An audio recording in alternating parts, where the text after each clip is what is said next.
자, 이번에는 시간외 거래 특징주 그리고 외국인과 기관 투자자들은 어떤 종목을 사고 팔았는지 살펴보는 시간입니다. 뷰티풀 굿머니 오늘 MBN 골드의 박수범 매니저와 함께하겠습니다. 어서 오십시오. 네, 안녕하십니까. 자, 먼저 시간외 거래 특징주부터 확인해 보겠습니다. 정서한 아나운서 전해 주십시오.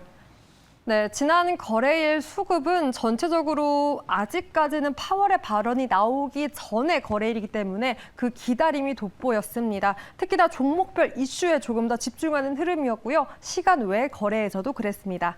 먼저 가스값이 치솟으면서 세계 최대 비료업체인 이 야라 인터내셔널이 유럽 암모니아 생산량 추가 감축에 나섰다라는 소식에 비료주가 시간 외에서 시세를 냈고요. 한탑과 사조 동아원이 이 같은 소식에 4%, 2%대의 오름세를 보였습니다. 네, 그리고 두 번째로는 쌍용차가 두 번째 법정 관리라는 긴 터널을 통과했습니다. 드디어 새 주인 KG 그룹품에 안기게 되었는데요. 네, 그룹주가 시간 외에서 반응을 했고요. KG 스틸과 KG 케미칼이 각각 7%, 4% 가까운 상승을 보였습니다. 네, 그리고 마지막으로 바이오주도 움직였습니다. 이 프레스티지 바이오로직스가 장 마감 후에 이 제3자 배정 방식 600억 원 규모의 유상증자 공시를 나왔고요. 이 같은 소식에 가격 제한선까지 올라가는 모습 확인되었습니다. 시간의 특징주 체크해봤습니다. 네, 자 KG그룹이 대거 포진돼 있는 게 눈에 띄고요. 그리고 사료주들도 흐름이 좋았네요. 아마도 시장에 워낙 변동성이 있다 보니까 그럴 때 이런 사료주들이 많이 오르는 그런 특징이 나타나고 있는 시장인데 이 중에서 투자해볼 만한 회사가 있습니까? 네, 있습니다. 제가 봤을 때는 뭐 KG 스틸이 좀 괜찮지 않을까라고 좀 말씀을 좀 드리고 싶고요. KG 스틸 같은 경우에는 다들 아시다시피 이번에 쌍용의 인수권으로 인해서 KG 그룹이 상당히 좀 공을 들였던 부분들이 있었고, 그런 부분들이 좀 마무리가 된 부분들이 있어서 지난주에 KG 스틸이 이제 본격적인 추세적인 상승 흐름, 그동안 너무나 성장성에 비해서 좀 저평가되어 있는 부분들도 있었기 때문에 ROE도 상당히 좀 20%가 넘어갈 정도, ROE가 22%까지 좀 나올 정도로 지금 이제 실적 개선을 상당히 좀 잘 보여주고 있습니다. 그리고 여기에다 지금 공정위에서 아무래도 KG 스틸이라는 이제 회사가 그 KG 그룹 안에서의 또 철강 쪽 또 하나의 또 수혜주라고 또 볼 수 있죠. 쌍용차를 인수함으로 인해서 그 부분에서 이제 공정위에서도 이 부분에 대해서도 크게 승인이 났기 때문에 그런 부분들도 크게 문제가 좀 되고 있지 않는 상황입니다. 아무튼 지금 쌍용차의 회생 계획안이 이제 두 번째로 좀 법정 관리를 졸업하게 된 부분들, 그리고 이제 열형 강판이라든가 내연 강판 등을 비롯해서 지금 이제 성장성에 대한 기반을 좀 가지고 있는 회사입니다. 그래서 매출의 전체 89%가 철강 쪽에서 나온다라고 좀 보시면 되고, 아무튼 이번 쌍용차를 통해서 KG 모빌리언스라든가 KG 스틸이라든가 그리고 KG ETS 등 관련 종목들의 움직임들 추가적인 상승 흐름도 좀 기대해봐도 되지 않나라고 좀 판단하고 있습니다. 자, 그다음 투자 전략을 바로 말씀을 좀 드리도록 하겠습니다. 일단 목표가는 15,000원을 좀 제시하도록 하고요. 자, 매수가는 12,500원에서 13,000원 사이, 그리고 손절가는 11,500원으로 대응해 보도록 하겠습니다. 네. 자, 이번 쌍용차 인수와 관련해서 KG 그룹주들이 전부 다 좀 그런 호재를 받을 것이다라는 말씀을 해주셨는데, 최근에 이런 소식들이 주식시장에서는 좀 3거래일 연속 양봉이 나오는 KG 스틸 그런 흐름이 나왔습니다. 근데 오늘처럼 시장 변동성이 좀 강하게 예상이 되는 날에는 이런 종목을 투자를 해도 괜찮은 건지 아니면 시점을 좀 늦춰서 보는 게 좋을까요? 지금 당장 어차피 제가 보는 입장은 파월 의장의 지금 매파적인 발언은 좀 일시적이다라고 보고 있습니다. 우리가 왜 그러냐면 그동안 보면 파월 의장의 발언들이 이제 소위 이제 비둘기파적인 발언을 좀 많이 해왔는데, 이번에 인플레이션을 46번이나 언급하면서 지금 시장에 대해서 강력한 물가를 잡겠다는 강력한 의지를 좀 보여줬는데, 이 부분들은 우리가 그런 부분들이 있지 않습니까? 우리가 논리적으로 따져봤을 때 강한 긍정은 강한 부정이 될 수가 있는 것처럼, 우리가 그리고 학창 시절 때 그런 것도 있죠. 우리가 친구들이랑 싸울 할 때 너 죽는다 이렇게 얘기했는데 진짜 죽이지는 않죠. 뭐 그런 것처럼 뭐 시장에 대한 우려감은 분명 있는 시장이긴 하지만 이런 부분들이 어느 정도 좀 시장에 안정을 좀 주면서 그리고 물가 안정에 대한 기대감을 좀 높여 나가기 위한 하나의 또 립 서비스가 아니었나라고 좀 보고 있기 때문에 이런 부분들은 단기적인 조정에 그칠 가능성이 저는 높다라고 판단하고 있어서 지금 상황에서 우리가 PBR 상이라든가 성장성에 비해서 저평가되어 있는 종목들에 대해서는 계속해서 우리가 관심 가지고 대응할 수 있는 좋은 시장이 지속될 것으로 저는 판단하고 있습니다. 이 부분에 대해서 저희 전문가분들의 의견 계속 여쭤볼 건데 상승장에 오히려 지금 좀 팔고 한 달 뒤에 있을 FOMC 회의를 기다려야 할지 말씀처럼 포지션 그대로 가져가야 할지에 대한 고민들 깊으실 텐데 저희 매니저께서는 영향 없을 것이다. 괜찮은 기업들에 한해서는 매수 대응도 괜찮다. 그렇죠. 일단은 뭐 하루 말씀. 이틀 정도는 영향을 줄 수 있지만 네. 길게는 영향을 주지는 않을 것이다라고 판단합니다. 자, 다음은 외국인과 기관 특징주 보겠습니다. 전해 주십시오. 네, 외국인과 기관은 지난주 3거래일 이상 순매수한 기업들로 정리를 해봤습니다.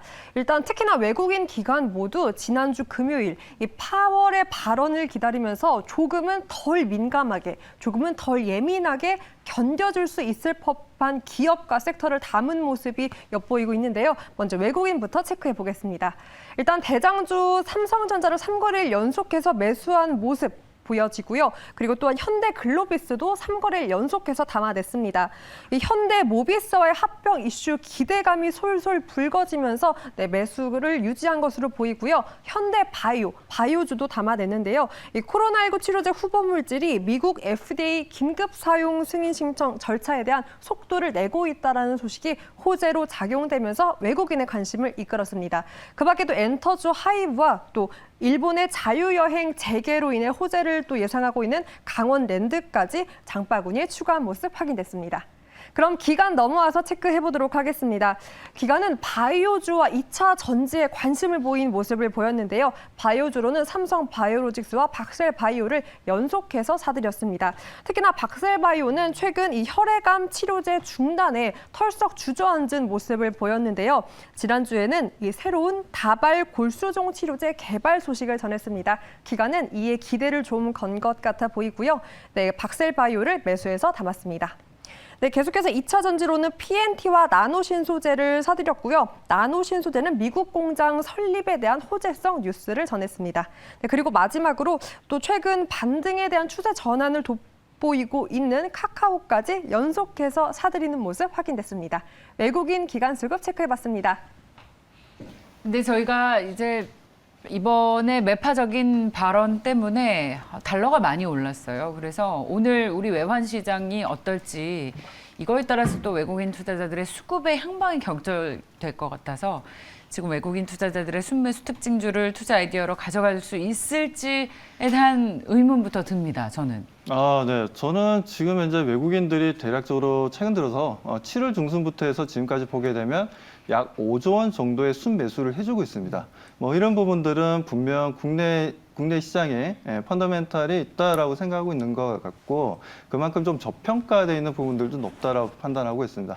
뭐 국내 시장에 지금 뭐 거래소만 하더라도 약 1,800조 원이 넘는 시가총액을 좀 형성하고 있는데 자, 이 부분에 있어서 우리가 PBR상 봤을 때 뭐 1배 수준이란다면 대략적으로 2,530에서 2,550 사이라고 좀 보시면 됩니다. 뭐 그거보다는 지금 현재 내려와 있기 때문에 뭐 상당히 좀 저평가되어 있는 메리트는 분명히 있다라고 좀 말씀을 좀 드리고 싶고요. 지금 시장에서 실적이라든가 실질적으로 좋은 내용들이 나오고 있는데도 불구하고 매크로 흐름이 좋지 못하다 보니까 하락 추세를 보여주고 있는 종목들도 있습니다. 뭐 그런 종목들도 만약에 추가적인 하락이 나온다 하더라도 한계점은 있다라고 저는 판단하고 있기 때문에 뭐 지금 국내 증시에 대해서는 저는 단기적으로 분명 오늘 시장에는 영향을 좀 줄 수는 있겠지만 뉴욕 증시가 패닉세를 보여줬기 때문에 영향을 줄 수 있겠지만 지속성은 없다라고 좀 판단하고 있어서 너무 걱정하지 말자라고 말씀드리면서 외국인들의 3거래 연속 순매수했던 부분들에 있어서 종목을 한번 또 말씀을 드려보도록 하겠습니다. 자, 현대글로비스를 좀 말씀을 좀 드려보도록 하겠습니다. 저는 자, 현대글로비스를 제가 선택한 이유는요. 아무래도 동사의 앞으로의 성장성과 그리고 현대차가 지금 이제 상반기만 하더라도 그동안 넘버 5 안에만 좀 머물면서 그랬던 부분들이 최근 들어서는 도요타, 폭스바겐에 이어서 넘버 3까지 올라왔다는 겁니다. 이런 부분들은 친환경 자동차에 좀 영향이 좀 있었다라고 좀 보여지고, 그리고 현대글로비스 같은 경우에는 이제 종합 물류업체라고 많이들 알고 계시는데, 유통 판매업도 합니다. 대표적으로 이제 중고차 판매도 하고 있고, 그리고 해운업도 지금 현재 하고 있는 부분들에 있어서 이런 부분들을 통해서 현대글로비스의 ROE는 계속 좀 좋아지고 있는 흐름들을 가져가고 있다라고 말씀드리고 싶고, 자, 새로운 사업으로 또 수소 관련된 인프라 구축 사업도 해 나가고 있죠. 자, 이 부분들도 현대제철을 통해서 부생 수소를 가져와서 시장에 유통하고 있는 부분들이 있어서 현대글로비스 수소 사업, 인프라 구축 사업은 지속되고 있고 앞으로의 기대감도 높다라고 말씀드리고 싶습니다.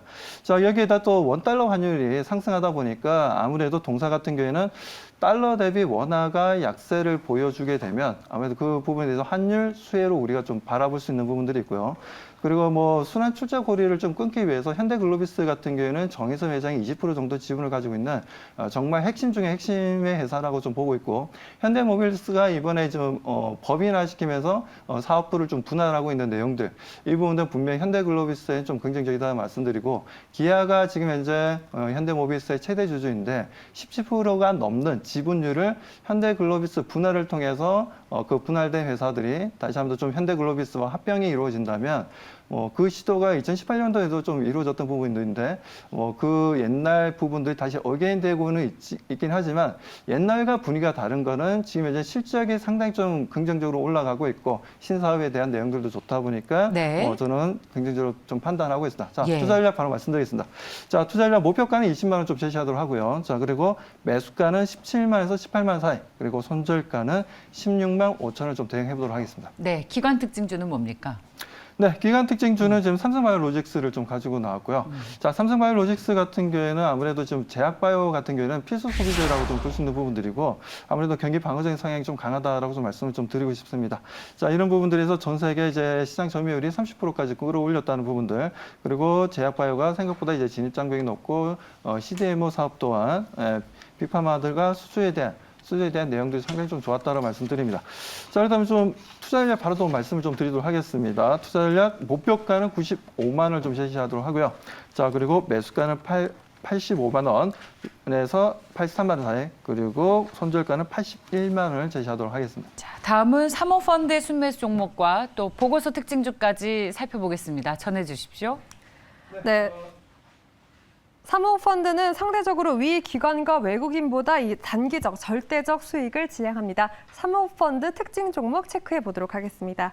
일단 사모펀드 여전히 2차 전지 매수하는 모습 보이고 있습니다. 또 여기에 중국발 호재성 뉴스로 건설주까지 담아내는 모습 확인되고 있는데요. 먼저 2차 전지로는 에코프로비에 면속해서 사들이는 모습 확인되고 있습니다.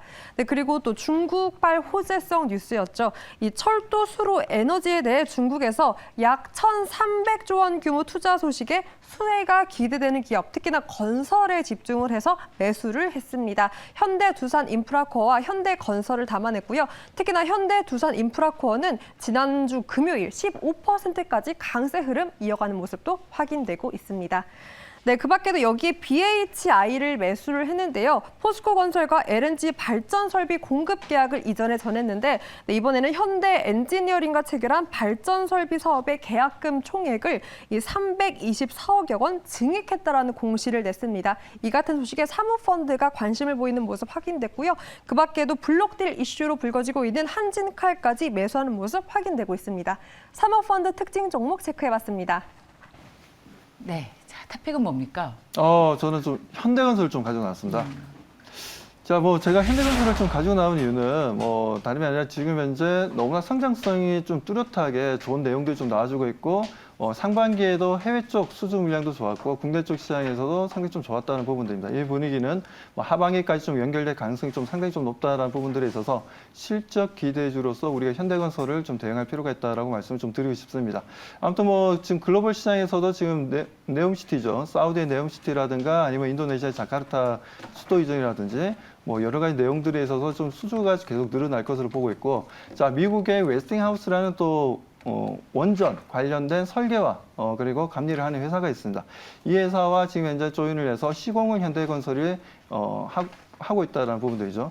뭐 국내에서 보면 이제 원전의 거의 80%를 현대건설이 지었을 정도로 원전 관련해서 시공에 있어서는 국내 탑픽 업체입니다. 그렇기 때문에 뭐 국내에서 지금 현재 해외 쪽 원전 수주 얘기도 좀 나와주고 있기 때문에 뭐 그 부분에 있어서는 분명 현대건설에 대한 관심을 높일 필요는 있다라고 말씀드립니다. 자, 일단 투자 전략 바로 말씀드리겠습니다. 투자 전략 목표가는 52,000을 좀 제시하도록 하고요. 자, 매수가는 47,000에서 48,000 사이, 그리고 손절가는 45,000으로 대응해 보도록 하겠습니다. 네, 자 오늘 말씀 여기까지 듣겠습니다. MBN골드의 박수범 매니저와 함께했습니다. 말씀 잘 들었습니다.